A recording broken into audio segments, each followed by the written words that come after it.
하나님 말씀 같이 봅니다. 우리에게 주신 말씀은 야고보서 3장 13절에서 18절까지 말씀입니다.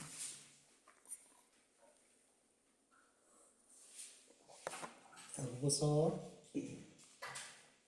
3장 13절에서 18절까지 한 목소리로 읽겠습니다. 너희 중에 지혜와 총명이 있는 자가 누구냐? 그는 하나님으로 말미암아 지혜의荣耀으로 그 행함을 보이지이라. 그러나 너희 속에 독한 시기와 다툼이 있으면 자랑하지 말라. 진리를 거슬러 거짓말하지 말라. 이러한 지혜는 위로부터 내려온 것이 아니요 땅 위의 것이요 정욕의 것이요 귀신의 것이니 시기와 다툼이 있는 곳에는 혼란과 모든 악한 일이 있습니다. 오직 위로부터 난 지혜는 첫째 성결하고 다음에 화평하고 관용하고 양순하며 긍휼과 선한 열매가 가득하고 편견과 거짓을 없나니 화평하게 하는 자들은 화평으로 심어 의의 열매를 거두느니라. 아멘.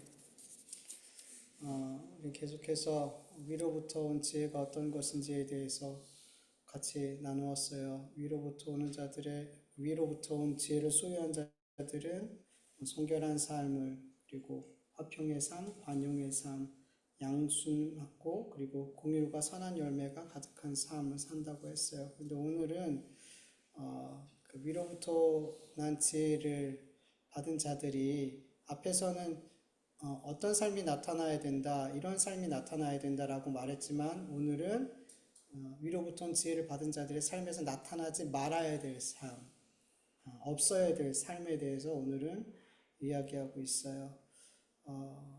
여러분, 위로부터 난 지혜를 소유한 자들의 삶에서 나타나지 말아야 될 그 첫 번째 삶이 편견이 없는 삶이라 그래요. 편견이 사전적인 의미에는 한쪽으로 치우친 공정하지 못한 생각이나 견해, 한쪽으로 치우쳐 있는 거예요. 우리의 생각과 어떤 견해가. 그래서 공평하지 못하고 공정하지 못하는 그런 상태. 근데 이렇게 편견이라고 번역된 이 헬러 단어는 사실은 이렇게 사전적인 의미가 아니에요. 그러니까 한글 성경이 좀 정확히 잘 번역이 안 된 것 같아요. 그러니까 편견이라고 해서 번역된 이 헬러 단어의 원래 뜻은 구분할 수 없는, 분간할 수 없는, 가려낼 수 없는, 모호한, 그러니까 이런 의미란 말이에요. 그러니까 편견이라는 뜻과 완전히 좀 비슷할 정도가 아니라 완전 다른 뜻이거든요. 한쪽으로 치우친 게 아니라 구별할 수 없는 것, 분간할 수 없는 것, 가려낼 수 없는 것, 모호한. 그래서 위로부터 난 지혜를 소유한 자들의 삶에는 세상 사람들과 구분할 수 없는, 분간할 수 없는, 가려낼 수 없는 모호한 삶이 나타나지 말아야 된다는 거죠. 우리 그리스도인의 삶에서는. 근데 여러분, 지금 이 시대 교회와 그리스도인들, 아니 나 자신만 봐도 정말 진실로 세상과 구분되고 분간되고 가려낼 수 있고 모호하지 않는 삶을 살고 있냐는 거죠. 세상에 어딜 가든 어떤 사람을 만나든 우리의 삶의 목표가, 우리의 말과 행동과 선택과 모든 판단이 하나님을 믿지 않는 사람들과 명확하게 가려낼 수 있을 만큼, 구별될 수 있을 만큼 그렇게 명확하냐는 거죠. 우리 그리스도인들이 이 세상에서 그 정체성을 분명하게 하고 살아가고 있냐는 거죠. 로마서 12장 2절에 보면은 너희는 이 세대를 본받지 말고 오직 마음을 새롭게 함으로 변화를 받아 하나님의 선하시고 기뻐하신 뜻이 무엇인지 분별하라고 말씀하고 있어요. 여러분, 우리 그리스도인들은 위로부터 온 지혜를 소유한 자들은 이 세대를, 이 세상을 본받지 않고 하나님의 선하시고 기뻐하시는 뜻이 무엇인지 분별해서 그 하나님의 뜻을, 하나님의 그 기뻐하시는 뜻을 따르며 살아가게 된다는 거예요. 예. 하나님의 뜻과 내 뜻, 그리고 하나님의 뜻과 이 세대의 뜻은 분명하게 가려낼 수 있어요. 명확하죠. 명확해요. 절대 하나님의 뜻과 나의 뜻, 그리고 하나님의 뜻과 세상의 뜻은 애매모호하지 않아요. 어떤 게 맞는 거지? 어떤 게 하나님의 뜻이지? 어떤 게 내 뜻이지? 어떤 것이 하나님의 뜻이고 어떤 것이 세상의 뜻이지? 이렇게 모호하지 않단 말이죠. 가려낼 수 있어요. 분명하게. 근데 이사야서 58장 55장 8절에도 이는 내 생각이 너희 생각과 다르며 내 길이 너의 길과 다름이라 여호와의 말씀이라 이렇게 분명하게 하나님의 생각과 우리의 생각, 하나님의 생각과 세상의 생각은 너무나 다르기 때문에 분명하게 가려질 수 있단 말이죠. 그런데 우리 그리스도인들이 여전히 하나님의 뜻과 내 뜻 사이에서 그리고 하나님의 뜻과 세상의 어떤 세상의 유행, 세상의 방법 이런 것들이 잘 분별이 안 되고 거기서 막 갈팡질팡하는 이유가 뭐냐 하면 하나님의 뜻보다 여전히 내 뜻이 더 중요한 거예요. 여전히 이 세대를 본받으려는 마음이 너무 큰 거예요. 여전히 세상의 것들을 사랑하고 내 삶의 목표로 삼고 있기 때문에 하나님의 뜻 그리고 나의 뜻, 하나님의 뜻, 세상의 뜻 이것들이 명확하게 분별이 안 되는 거예요. 계속 모호한 상태로 있는 거예요. 자꾸 갈팡질팡하고 양다리를 걸치고 있더라는 거죠. 예. 그래서 이것도 아닌 저것도 아닌 삶. 하나님께 온전히 속한 삶도 아니고 또 그렇다고 세상에 온전히 속한 삶도 아니고. 여러분 세상 사람들이 볼 때 저 사람 분명히 교회 다니는 사람인데 교회를 다니지 않는 자기와 별로 다르지 않다라고 생각하는 경우가 많아요. 많아요. 교회를 다닌다고 하는 저 사람의 말과 행동과 삶의 모습과 선택하는 것과 그 사람이 삶의 목표를 두고 있는 모든 것들을 보면 자기와 똑같아요. 다르지가 않아요. 그만큼만 해도 다행이라는 생각이 들 때가 있어요. 어떤 경우에는 어떻게 저 사람은 교회 다닌다고 하는 사람이 나보다 더 이기적이야? 어떻게 나보다 더 욕심이 많아? 나보다 거짓말을 더 잘해? 나보다 더 어떻게 저렇게 사나워 사람이? 이런 소리를 여러분 교회 다니는 사람들이 많이 들어요. 창피할 정도로. 어떻게 저 사람 교회 다닌대? 저 사람 교회 다니는데 저렇게 산대. 세상 사람들보다 더 세상을 사랑하는 그리스도인 예, 너무 많아요, 여러분. 세상보다 더 세상적인 사람들, 세상에 속한 사람들보다. 교회를 다니는 거 말고는 세상 사람들이 볼 때 자기들과 다르지 않아요. 자기들의 삶과 구별되지 않아요. 그들의 삶은 너무 모호해요. 저 사람 정말 신앙이 있는 사람인지 없는 사람인지 너무 모호해요. 세상에서 맛을 잃어버린 소금이 되었더라는 거죠. 소금이 맛을 잃으면 그리스도인들이 그 정체성을 잃어버리면 어떻게 된다 그러죠? 마태복음 5장 13절 보면 너희는 세상의 소금이니 소금이 만일 그 맛을 잃으면 무엇으로 짜게 하려 후에는 아무 쓸데없이 다만 밖에 버려져 사람들에게 밟힐 뿐이라. 맛을 잃은 교회와 맛을 잃은 그리스도인들, 세상과 구별되지 않는 모호한 삶을 살고 있는 교회와 그리스도인들, 세상 사람들의 눈에는 그냥 많은 종교 가운데 그냥 하나의 종교일 뿐이에요. 그 이상도 그 이하도 아니에요. 근데 여러분 우리가 알잖아요. 우리가 믿잖아요. 교회는 유일한 진리와 그리고 구원과 생명이 있는 유일한 길이란 말이에요. 종교가 아니란 말이에요. 유일한 진리란 말이에요. 근데 세상에서 우리가 소금, 맛을 잃은 소금이 되어서 우리 교회가 유일한 길이고 진리고 생명으로 갈 수 있는 그 예수를 소유한 진짜 생명이고 진리고 구원이라는 것들이 드러나지 않더라는 거죠. 교회에서. 우리 교회가 우리 그리스도인들이 너무 세속화돼서 너무 세속화돼서 너무 물질주의 너무 많이 타락을 해서 종교개혁했을 때 그때와 많이 안 다른 것 같아요. 많이 안 달라진 것 같아요. 오히려 그 전차를 또 밟는 것 같은 느낌. 너무나 세속화돼서. 너무나 이 세상에 있는 것들을 교회가 사랑하고 세상을 따라가고 있기에 세상 교회에서 교회가 유일한 길이요 진리요 생명이라는 유일한 구원의 방법이라는 것을 인정하지 않아요. 그냥 많은 종교들 가운데 그냥 하나야.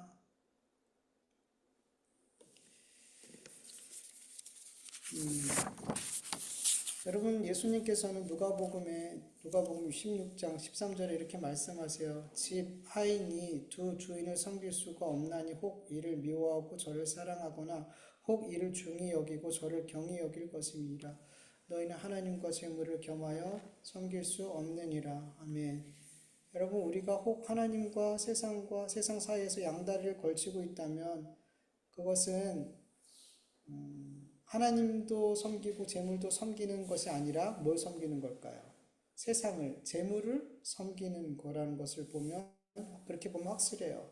여러분, 구약의 이스라엘 백성들이 하나님을 섬기고 우상도 섬겼을 때 하나님께서는 그들이 하나님을 섬긴다고 말하지 않았죠.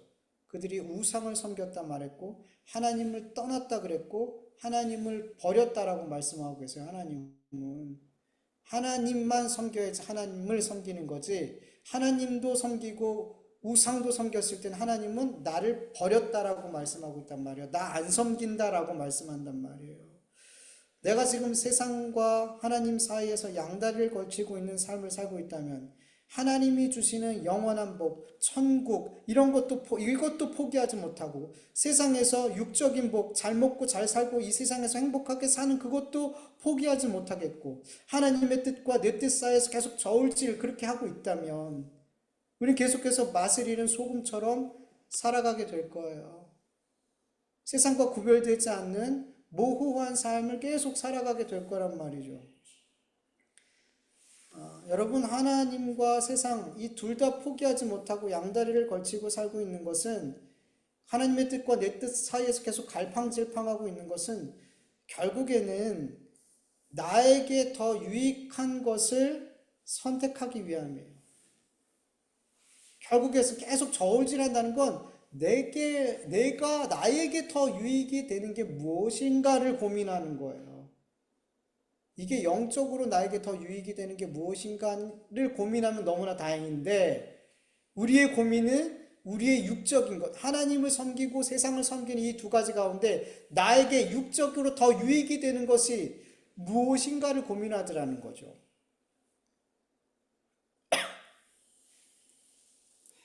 결국엔 내가 선택권을 가진 내가 주인된 삶을 살려고 하는 그 마음에서 그게 다 나오는 거라는 거예요.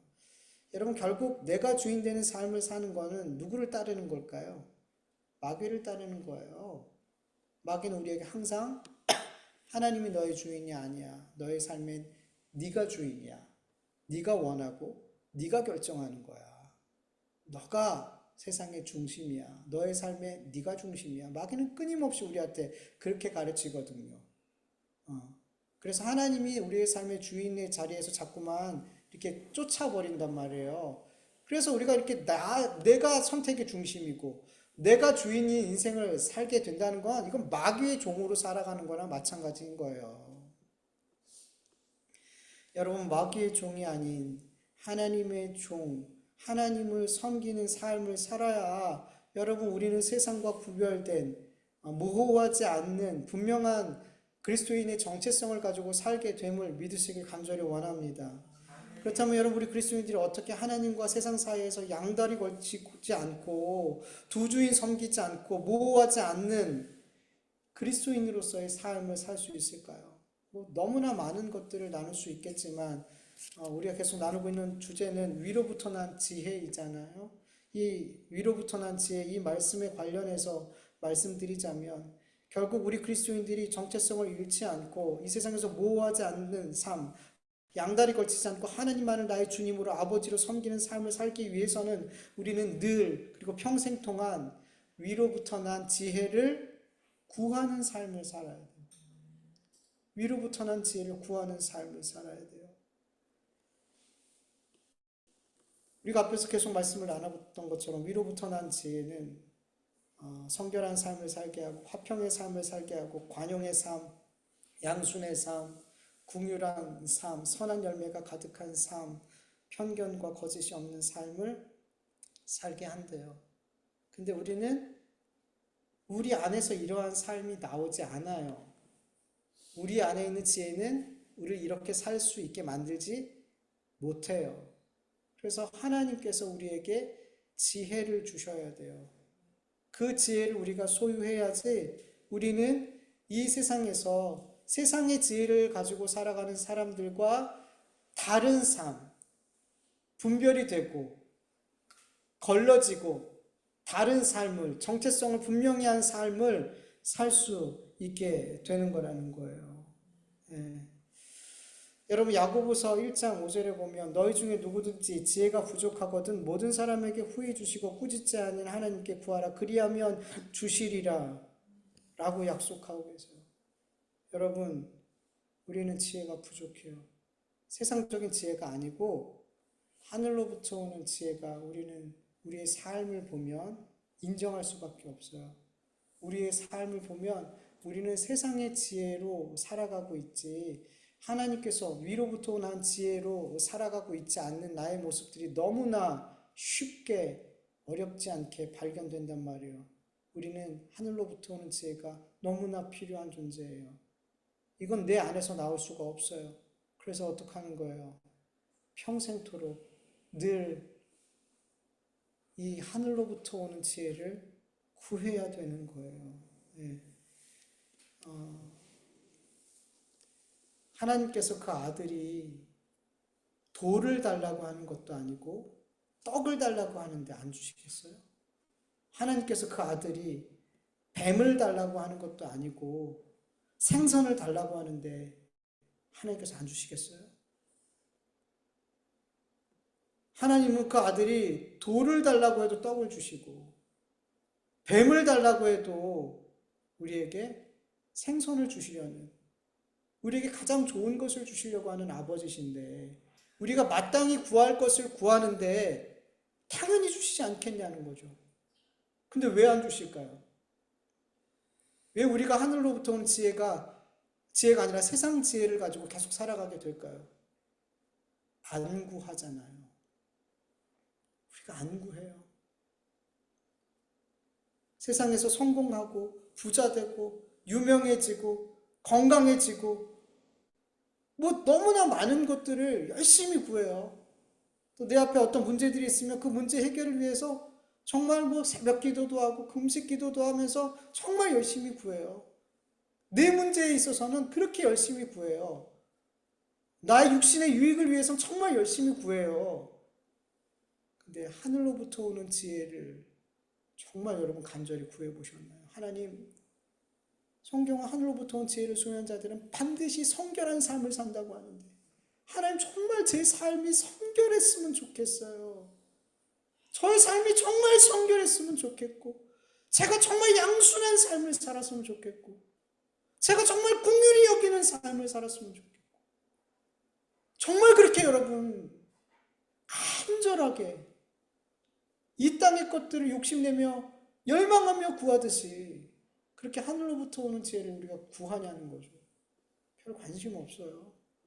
하늘로부터 오는 지혜? 아니요, 하나님 세상에서 더 잘 살게 하는 세상에서 성공할 수 있는 지혜를 주세요. 이런 지혜는 열심히 구할 수 있어도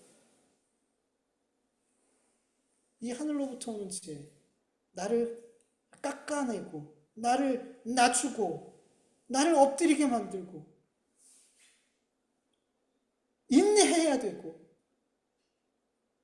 이런 지혜 안 구한단 말이죠. 여러분 구하시길 간절히 원합니다. 하나님의 자녀로 구별된 삶을 살고 싶은 열망, 세상의 소금과 빛이 되고 싶은 열망, 예수 그리스도의 제자로 살고 싶은 그 열망이 우리 안에 정말 크고 클 때 우리는 위로부터 나오는 하나님께서 주시는 그 지혜를 안 구할 수가 없어요. 여러분 부자 되고 싶은 열망이 우리 안에 있을 때 그 열망이 우리로 하여금 얼마나 하나님 앞에 간절히 하나님 앞에 기도하게 만들까요? 성공하고 싶을 때 어떤 일들이 형통하고 잘 되기를 원할 때 우리 얼마나 하나님 앞에 간절한 열망을 갖고 구하나요? 여러분, 그 열망이 하나님이 기뻐하는 것을 구하는 그 열망으로 바뀌어질 수 있길 간절히 원합니다. 네. 우리 안에는 열망이 하나님 앞에 간절하게 구하게 만들어요. 우리가 육신에 속해 있으면 계속 육신의 것들에 대해서 계속 열망하고 구하게 되고요. 우리가 하나님과 가깝게 있고 우리가 영적으로 깨어 있으면 우리는 하나님이 기뻐하시는 것들을 열망하면서 구하게 될 줄 믿습니다. 그리고 위로부터 오는 지혜의 핵심이 뭘까요? 하나님의 지혜, 예수 그리스도. 예수 그리스도를 구해야 돼요. 예수 그리스도를 구한다는 건 이렇게도 이해했으면 좋겠어요. 이렇게도 생각했으면 좋겠어요. 히브리서 3장 1절을 보면 예수를 깊이 생각해라. 예수를 깊이 생각해라. 깊이 생각해라라는 헬라어 뜻은 주의 깊게 관찰하고 보는 거예요. 숙고하는 거예요. 뭔가를 발견해내는 거예요, 여러분. 여러분, 예수님, 우리가 우리의 삶 속에서 예수를 정말 깊이 생각할 때, 우리의 삶 속에서 예수님을 정말 온 마음과 뜻을 다해 예수님께 관심을 두고 예수님을 바라보고 예수님을 관찰하고 예수님을 생각하고 예수님께 집중할 때 여러분, 우리의 삶에서 하늘로부터 오는 지혜를 따르는 삶이 우리에게 임한단 말이에요. 예수의 삶이 그랬기 때문에, 예수님의 삶이 그랬기 때문에, 예수님의 삶이 성결하고 화평하고 관용하고 양순하고 긍휼히 여기고 예수님의 삶이 그랬기 때문에 예수님을 깊이 생각하면, 예수님을 온 마음을 다해 바라보면 우리도 그 삶을 따라가게 될 수밖에 없단 말이죠. 여러분, 사순절 기간이잖아요, 지금.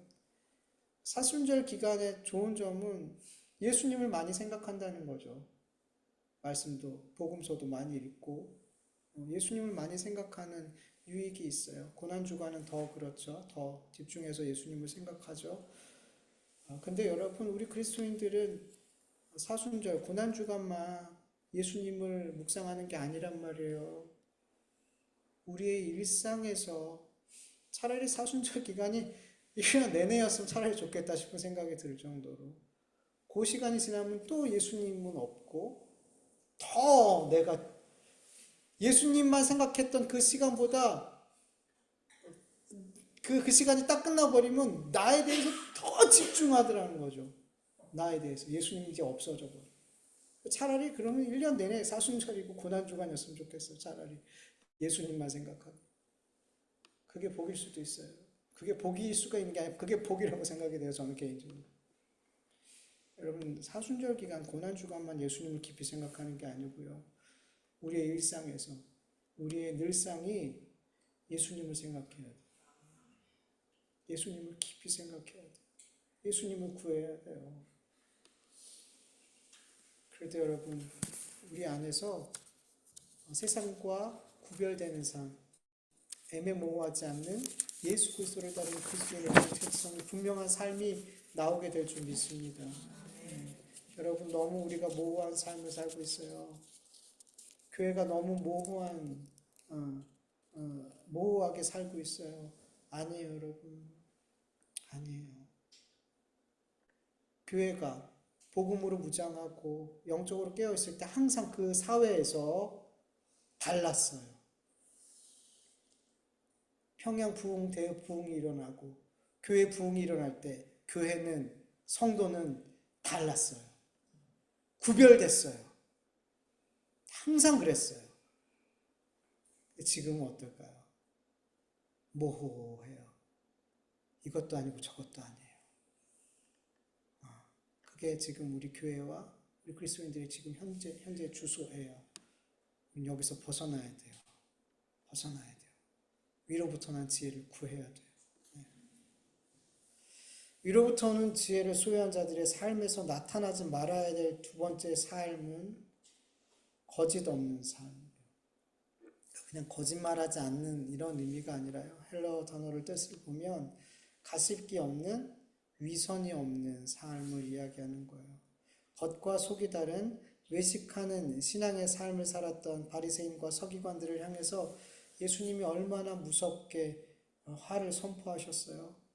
그만큼 우리 그리스도인들의 삶에서 위선적인, 가식적인, 외식적인 신앙이 나오면 안 된다는 거예요.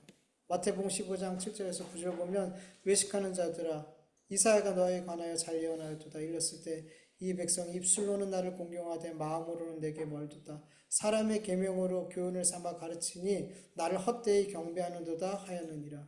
여러분, 이 신앙, 외식하는 신앙은 하나님을 헛되이 경배하는 거예요. 하나님을 안 섬기는 거란 말이에요. 섬기는 것 같지만 안 섬기는 거란 거예요. 하나님을 입술로는 공경하고 막 사랑한다 하지만 하나님에 대한 사랑하는 마음도 없고 정말 하나님을 공경하고 두려워하는 마음이 그 속에 없단 말이에요. 헛되이 예배하고 헛되이 공경하는 거예요. 헛된 신앙생활을 하는 거라는 거죠. 입술로만 겉으로만 하나님을 공경하는 척, 사랑하는 척, 두려워하는 척, 경건하는 척, 여러분 하나님을 속지 않으세요. 하나님은 우리의 외식하는 잘못된 거짓 신앙을 다 아신단 말이죠. 근데 그래서 이 외식하는 척하는 신앙은 반드시 드러날 수밖에 없어요. 하나님께서 드러나게 하셔요. 하나님은 아시니까. 베드로후서 2장 15절에서 16절을 보면 그들이 바른 길을 떠나 미혹되어 부올의 아들 발람의 길을 따르는도다. 그는 불의한 삭슬 사랑하다가 자기의 불법으로 말미암아 책망을 받되 말하지 못하는 나귀가 사람의 소리로 말하여 이 선지자의 미친 행동을 저지하였느니라 라고 말씀하고 있어요. 여러분 민수기 22장을 보면 모압 왕이 이스라엘 백성을 두려워해서 이제 가나안 땅으로 들어가기 전에 이제 모압 그 지역을 지나갔어야 되는데 그 모압 왕이 이스라엘 백성을 두려워해서 발람을 이렇게 많은 돈을 주고 발람을 불러서 이스라엘을 저주하게 하려 했어요. 당시에 발람은 그런 존재였어요. 그 사람이 저주하면 저주를 받고 복을 빌면 복이 임하는 사람들은 그렇게 발람을 생각했단 말이에요. 그래서 높은 사람을 보내서 발람을 이제 불러오려고 했는데 발람이 먼저 하나님께 물어요. 하나님, 지금 하나님의 백성을 저주하라고 이렇게 나를 불렀는데 가야 되나요? 말아야 되나요? 이렇게 기도를 했죠. 근데 여러분 이게 기도할 일인가요? 하나님의 백성을 저주하는 일은 뭐 기도하지 않아도 되잖아요. 여러분 그리스도인들이 다른 그리스도인들을 저주하는 기도를 드리는 건 이거는 물어볼 필요도 없이 이건 당연한 거죠. 그럼 하면 안 되는 거잖아요. 근데 발람은 물었어요. 하나님 앞에. 하나님 어떻게 해야 되죠? 가야 돼요? 말아야 돼요? 하나님께서 응답하셨어요. 민수기 22장 12절에 하나님이 발람에게 이르시되 너는 그들과 함께 가지도 말고 그 백성을 저주하지도 말라. 그들은 복을 받은 자들이니라. 아멘. 저 같았으면 제가 만약에 하나님 같았으면 너 그거 지금 나한테 기도라고 하는 거야? 너 지금 그걸 나한테 물을 거라고 묻는 거야? 라고 야단쳤을 것 같은데 하나님은 그렇게 하시지 않더라는 거죠. 여러분 우리도 뻔한 것 갖고 하나님 앞에 기도할 때 있죠. 마음속에 알아. 이거 별로 하나님 앞에 기도하면 안 될 것 같아. 너무 이거는 답이 뻔할 것 같아. 나도 알아. 근데 이걸 하고 싶어. 이 일을 하고 싶어. 그래서 물어보게 돼요. 분명히 답은 있는데 하나님 하지 말라고 할 것 같은데 내 안에 하고 싶은 마음이 있어서 혹시나 그래서 하나님께 기도해요. 그럴 수 있어요. 저는 괜찮다고 생각이 돼요. 이거는 우리 안에 이럴 수 있잖아요. 이건 하나님 분명히 안 좋아하시는 거야 라고 생각해서 기도도 안 하고 그냥 그렇게 안 할 수도 있잖아요. 근데 우리의 판단이잖아요. 이건 분명히 하나님 원치 않아. 근데 하나님께서 그거 하게 하실 수도 있어요. 그래서 분명히 이거는 아니야, 하나님께서 원치 않을 거야 라고 생각하는 그 일도 우리는 물어보는 게 좋아요. 안전해요. 괜찮아요. 그래서 여러분 그럴 것 같고 기도했다고 마음에 하나님 죄송해요 이럴 필요 없어요. 하나님이 원치 않는 것 같아도 여러분 기도하세요. 괜찮아요. 괜찮단 말이죠. 근데 문제가 뭐냐면 하나님이 가지 말라 그랬어요. 발람에게 가지 마라. 이 백성은 내가 복 주는 백성이야. 가지 마. 근데 모압 왕이 더 높은 신하들과 더 많은 더 좋은 조건을 가지고 발람에게 보냈어요. 발람한테 뭐라 그랬냐면 민수기 22장 17절 보면 발람에게 이렇게 얘기했어요. 내가 그대를 높여 크게 존귀하게 하고 그대가 내게 말하는 것은 무엇인지 시행하리니 청하건대 와서 나를 위하여 이 백성을 저주하라 하시더라. 내가 너를 크게 높여 존귀하게 하고 네가 원하는 거 내가 다 해줄게. 백지 수펴줄게. 그렇게 해버린 거예요. 그럼 어떻게 해야 돼요? 하나님이 가지 말라고 했으니까 가셔요. 아무리 크고 좋은 거를 아무리 높은 위치 명예를 주고 돈을 줘도 저는 안 갑니다. 이게 맞잖아요. 하나님 뜻을 확인했잖아요. 근데 발람이 어떻게 해요? 잠시만 기다려보세요. 제가 한번 기도하고 와볼게요. 여러분 하나님의 뜻이 바뀌어요? 안 바뀌잖아요. 가지 말라고 했으면 그게 하나님의 뜻이에요. 근데 발람은 또 기도했어요. 왜 기도했을까? 가고 싶었으니까. 모압 왕이 나를 높여주고 내가 원하는 것들을 다 주기를, 그거 다 받기를 원했어요. 그래서 하나님이 나를 좀 가게 했으면 좋겠다, 이런 마음이 있었단 말이죠. 그렇지 않았으면 기도할 이유가 없어요. 분명히 하나님 뜻이 너무 명확한데. 근데 그 안에 불의의 삭슬 사랑했어요. 성경의 말씀처럼 불의의 삭슬 사랑하니까 기도하지 말아야 되는데 또 기도하더라는 거. 그러니까 하나님이 그래 가라. 그 대신 내가 시키는 것만 말해. 그렇게 가다가 천사가 나타나서 그를 죽이려고 그랬는데 누가 살려줬어요? 나귀가 그 길을 막 못 가게 해서 천사 앞에, 그 앞에 조금만 더 가면 그 천사의 칼에 죽는데 그 나귀가 다른 길로 막 가가지고 살렸잖아요. 죽어야 되는 일이라는 거예요. 죽어야 될 일이라는 거죠. 여러분 우리가 욕심이 나는 일이 있어서 하나님의 뜻을 구할 수 있어요. 하나님 이거 해도 돼요? 하고 싶은데 하지 말라 그랬어요. 그럼 거기서 포기해야 되죠. 포기하고 끝내야 돼요. 근데 그 다음에 계속 그걸 기도하면 거기서부터 뭐가 될까요?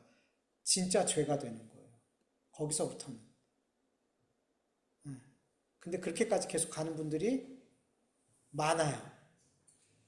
하나님 뜻이 뭔지 알았어. 하나님 이걸 이 일을 하길 원치 않으셔.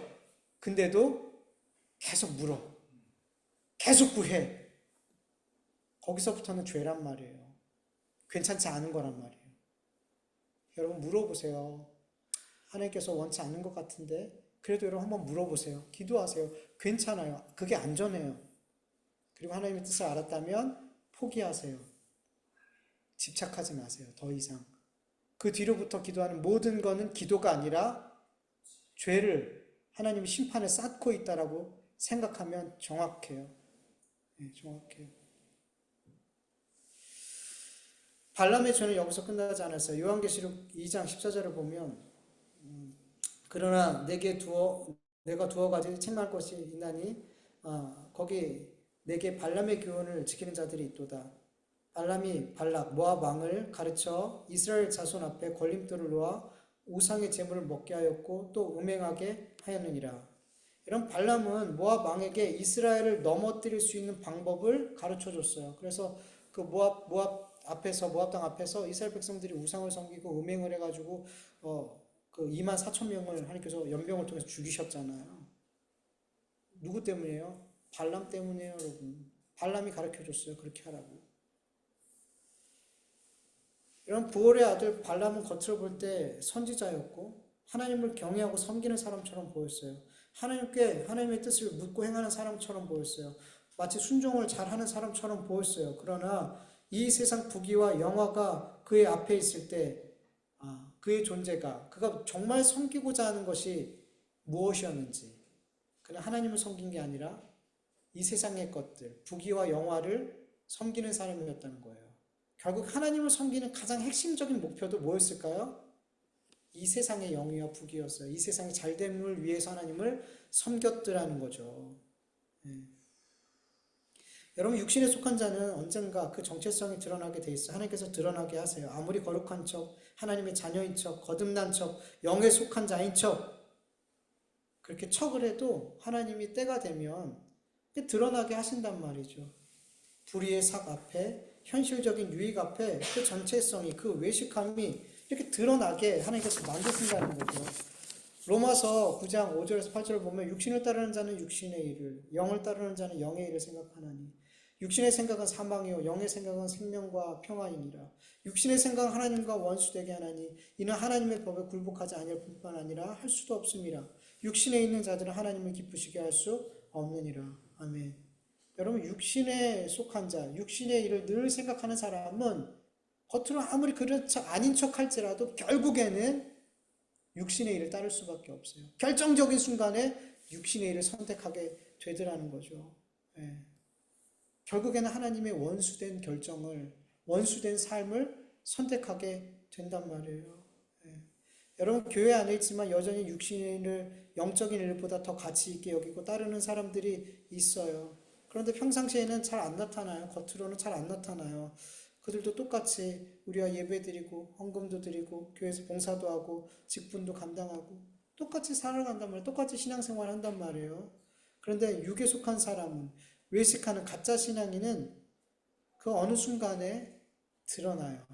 발람처럼, 그리고 가론 유다처럼, 아나니아와 삽비라처럼, 바울의 동역자였던, 세상을 따라 바울을 떠나버린 데마처럼, 그렇게 어느 순간, 결정적인 순간에 그렇게 주님을 떠나요. 신앙을 떠나요. 육적인 일을 선택해요. 아무리 그들이 감추고 감춰도 하나님은 드러나게 하실 줄 믿습니다. 교회 안에서 이런 일들이 나타날 때, 어떤 사람이 그렇게 외식하는 신앙이 이렇게 막 공개적으로 드러나고 나타날 때, 여러분, 우리 그리스도인들은 어떻게 해야 될까요? 판단하고, 비판하고, 관계를 끊고, 아니죠. 어떻게 해야 돼요? 기도해야죠. 그분을 위해서 기도해야죠.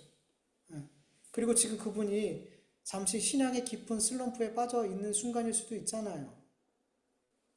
지금 잘못된 판단과 선택을, 말과 행동을 지금 영적으로 슬럼프에 빠져서 그렇게 할 수도 있잖아요.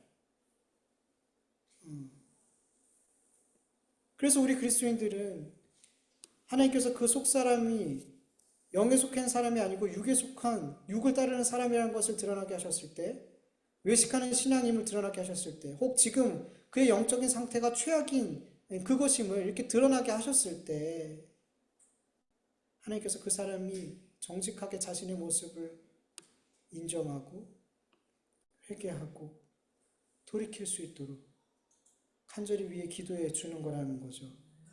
거기서 끝나면 안 돼요. 누굴 돌아봐야 돼요? 나를 돌아봐야죠. 하나님, 내 안에 외식하는 신앙이 있습니까? 하나님, 나 역시 영을 따르는 삶이라고 말하지만 내가 지금 육을 따르는 육적인 일만을 늘 고민하고 생각하고 거기에 내 삶이 집중되어 있고 그렇게 먹고 사는 일에, 이 세상의 일에 내 마음이 다 가 있지 않는지 두려운 마음으로 돌아봐야 되고, 내가 입술로는 주여 주여 주님을 경외하는 삶을 사는 것 같지만 그냥 신앙의 삶이 그냥 익숙하고 습관화되어서 그냥 껍데기 신앙만, 그렇게 몸만 왔다 갔다 하는, 교회만 왔다 갔다 하는, 그냥 시키는 것만 그냥 하는, 아무 감흥도 아무 기쁨도 아무런 하나님을 향한 그 사랑도 없이 그렇게 껍데기만 있는 그런 신앙생활하고 있지 않는지, 신앙의 깊은 슬럼프가 왔는데도 불구하고 그것을 모르고 그렇게 영적으로 무뎌져서 그렇게 살고 있지는 않은지 나를 보는 거예요, 여러분. 두려운 마음으로 나를 살피는 거란 말이에요. 그래서 누군가가, 하나님께서 교회 안에서 그런 일들이 드러나게 했을 때 하나님께서는 누구를 위해서? 우리 온 교회를 위해서 드러나게 하시는 거예요, 여러분.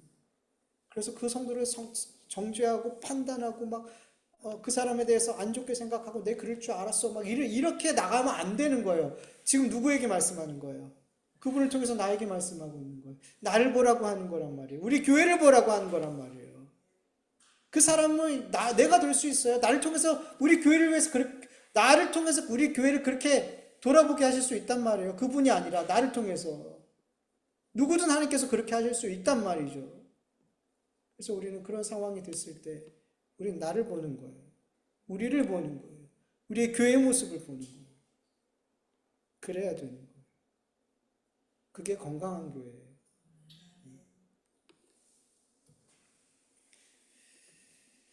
여러분, 위로부터 난 지혜를 소유한 그리스도인들은 나도 속이고 다른 사람도 속이는 그 외식의 신앙에 빠지면 안 돼요. 그래서 늘 경계해야 돼요. 이거는 하나님을 헛되이 경배하는 거기 때문에 두려운 마음을 가지고 늘 경계해야 돼요. 여러분, 내가 지금 외식하는 신앙의 삶을 살고 있는지 바른 신앙의 삶을 살고 있는지 우리는 늘 확인해야 되는데, 그 방법 중에 하나가 뭐냐 하면 내가 지금 신앙생활을 하는 이 모든 것이 누구를 기쁘게 하기 위해서 이 신앙생활을 하고 있는지를 계속 확인하는 거죠. 갈라디아서 1장 10절 현대인의 성경으로 같이 한번 읽어볼까요? 내가 지금 사람에게 잘 보이려고 하는 줄 아십니까? 아닙니다. 내가 원하는 것은 하나님의 인정을 받는 일입니다. 내가 이제 와서 사람을 기쁘게 하겠습니까? 내가 아직도 사람을 기쁘게 하려고 한다면 나는 그리스도의 종이 아닙니다. 아멘. 여러분, 제가 주명교회에서 주명교회 목사로 10년 동안 이 사역을 감당하는 게 누구의 기쁨을 위함일까요? 여러분들이 이 개척교회, 이 작은 교회를 묵묵히 섬기고 또 저와 여러분의 각자의 삶의 자리에서 열심히 신앙의 삶을 살아가는 거, 여러분 누구를 위한 걸까요? 누구의 기쁨을 위한 걸까요? 당연히 우리는 주님을 위해서요 라고 말하죠. 그리고 그런 삶이 정말 되어져야 되고 우리의 고백이 거짓이 없어야 돼요. 그래야 돼요, 여러분. 우리가 사람에게 잘 보이고 사람에게 인정받고 사람에게 영광을 받고 또 나의 만족을 위해서 신앙생활을 한다면 그건 모두 다 외식하는 신앙이에요. 하나님은 헛되이 경배하는 거란 말이에요. 그래서 우리는 계속해서 내가 신앙생활할 때 지금 이 내 신앙의 행위가, 이 예배가, 이 순종이 누구에게 보이기 위함일까? 누구를 기쁘게 하기 위함일까를 계속 생각해야 돼요. 확인하셔야 돼요. 그래서 내 안에 이게 나를 기쁘게 하는 일, 나의 영광을 위해서, 나의 자랑을 위해서 내가 지금 이 일을 하려고 한다라면 어떻게 해야 돼요? 멈춰야죠. 아무리 하나님이 기뻐하시는 일처럼 보여도 멈춰야죠. 그리고 내 마음이 정말 주님을 위한 마음이 되어졌을 때 그 일을 하는 게 옳아요. 그래서 여러분 항상 돌아보셔야 돼요. 우리가 위선 없는 외식하지 않는 신앙의 삶을 살기 위해서 내가 누구의 기쁨을 위해서 이 신앙의 삶을 사는지를 늘 확인할 수 있는 저와 여러분 되기를 간절히 축원합니다. 우리 같이 말씀을 기억하면서 잠시 기도드리겠습니다. 하나님 아버지 감사합니다. 오늘도 하나님의 말씀을 함께 나누었습니다. 아버지, 이 말씀이 우리의 마음을 새롭게 하게 하여 주시옵소서. 아버지 하나님, 이 말씀이 우리가 더 깊이 주님을 생각하게 하여 주시옵소서. 이 말씀이 아버지 하나님 우리의 잘못된 길을 돌이킬 수 있는 말씀이 되게 하여 주시옵소서. 이 말씀이 아버지 다른 사람을 정죄하고 나를 정죄하고 비판했던 그 정죄와 비판에서 아버지 빠져나올 수 있는 말씀이 되게 하여 주시옵소서. 하나님, 우리의 신앙의 삶이 늘 불안하고 위태할 때가 많습니다. 늘 연약할 때가 많습니다. 그래서 우리가 주의 말씀을 듣고 또 듣고 또 들어야 될 줄 믿습니다. 하나님, 이 말씀을 들을 때마다 아버지 이 말씀을 들을 때마다 이 말씀을 들을 때마다 아버지 우리가 점점 더 성숙하고 점점 더 하나님을 기쁘시게 해드리는 하나님의 영광이 되는 믿음의 삶으로 나아갈 수 있는 주여 도와주시옵시고 은혜 베풀어 주시옵소서. 하나님 은혜 베풀어 주시옵소서. 은혜 베풀어 주시옵소서. 하나님, 우리의 연약함을 아시는 주님, 우리가 늘 연약합니다 이런 고백을 할 수밖에 없습니다. 아버지, 그 가운데서 주님의 강함이 더 드러날 수 있도록 내 연약함 속에, 그래서 하나님만을 붙들 수밖에 없는 내 삶 속에 예수 이름의 권세와 능력이 더 강력하게 나타나고 우리의 삶에 주님의 강하심이 간증되어 줄 수 있도록 주님 은혜 베풀어 주시옵소서. 아버지, 새로운 한 주간의 삶도 주님과 동행하고 말씀과 동행하며 나의 연약한 삶 속에 예수 이름의 권세와 능력이 나타날 수 있도록 은혜 베풀어 주시옵소서. 감사하며 예수님의 이름으로 기도드립니다. 하나님 감사합니다. 하나님의 은혜로 이렇게 모여 예배드릴 수 있도록 도와주신 것 감사합니다. 하나님 아버지, 오늘도 하나님의 말씀을 우리가 받았사오니 이 받아먹은 말씀이 우리를 살게 하여 주시옵소서. 우리는 마치 육신의 양식만 먹으면 그냥 살 수 있을 것처럼 생각하는 존재들이 아닙니다. 아버지, 우리는 하나님의 영의 말씀을 먹어야지만 비로소 살아갈 수 있는 존재라는 것을 잊지 않게 하여 주시옵소서.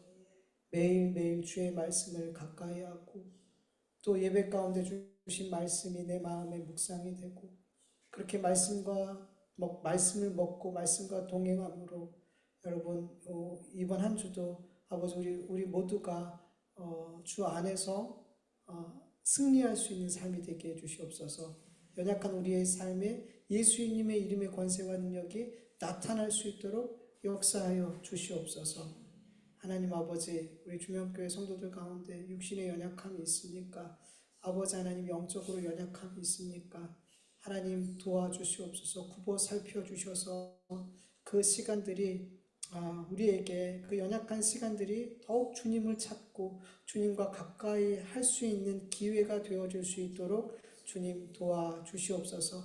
우리에게 필요 없는 시간은 없사오니 그 모든 시간들이 아버지 필요 있는 유익한 시간이 되어질 수 있도록 우리에게 지혜를 주시옵소서. 그 시간을 바르게 바라보고 바르게 잘 생각하고 잘 활용할 수 있는 지혜를 우리에게 주시옵소서.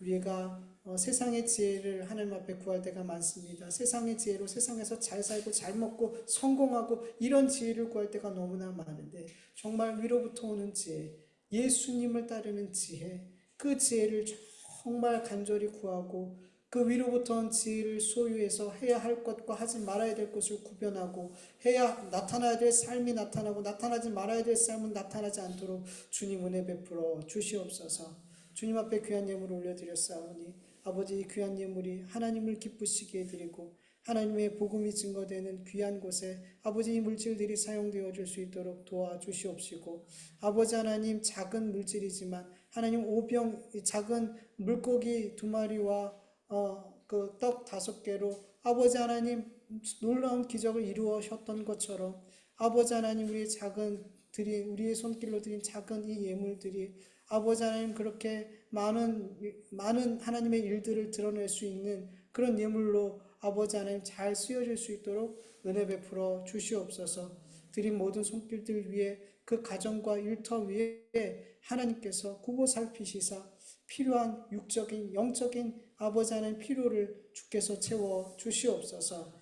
이제는 우리 주 예수 그리스도의 은혜와 하나님의 다하심이 없는 사랑하심과 성령님의 인도하심과 교통하심과 충만하심이 이 땅에서 구별된 삶을 살길 원하는 외식하는 신앙을 살지 않기를 원하는 하나님의 자녀들 머리 위에 그 가족과 일터 위에 교회 위에 이제로부터 영원토록 함께할지어다.